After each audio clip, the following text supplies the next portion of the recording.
Bonjour chers frères et sœurs de l'église de l'I-Jésus. Aujourd'hui nous sommes le mercredi 26 mai 2021 et nous allons méditer ensemble le chapitre 3 des Proverbes. La première partie s'étend du verset 1 à 12. C'est un appel à la confiance en Dieu et à la crainte de l'Éternel.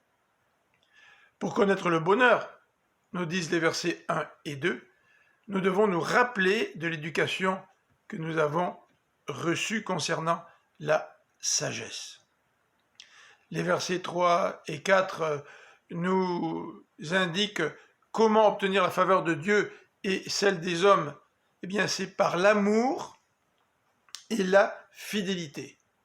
Les versets 5 à 6 nous lancent un appel à placer notre confiance en l'Éternel, car c'est Dieu qui va nous conduire. Les versets 7 et 8 nous parlent de la santé du corps et de la vitalité de tout notre être. Bien sûr, à condition de craindre l'Éternel et de nous détourner du mal. Les versets 9 et 10 nous parlent aussi d'abondance. Nous pouvons être dans l'abondance si nous offrons à Dieu la part qui lui revient. Et les versets 11 et 12 terminent par un appel à accepter la correction de l'Éternel, car comme un père, Dieu corrige celui qu'il aime. La deuxième partie débute au verset 13 et termine au verset 26. Il est question du trésor par excellence. Heureux celui qui possède ce trésor-là. Versets 14 et 15 nous parlent de la valeur de la sagesse, qui est bien plus importante que l'argent ou que l'or le plus fin ou que des perles. En fait, aucun trésor n'a d'aussi grande valeur que la sagesse. Car la sagesse nous offre, au verset 16 à 18, une longue vie, des voies agréables et le bonheur. En fait, la sagesse était avec l'Éternel depuis la création, nous dit le verset 19 et 20.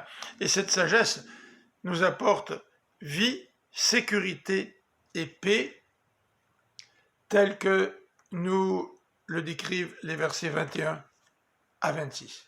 La dernière partie de ce chapitre nous parle de la sagesse au sein de nos relations, des versets 27 à 35.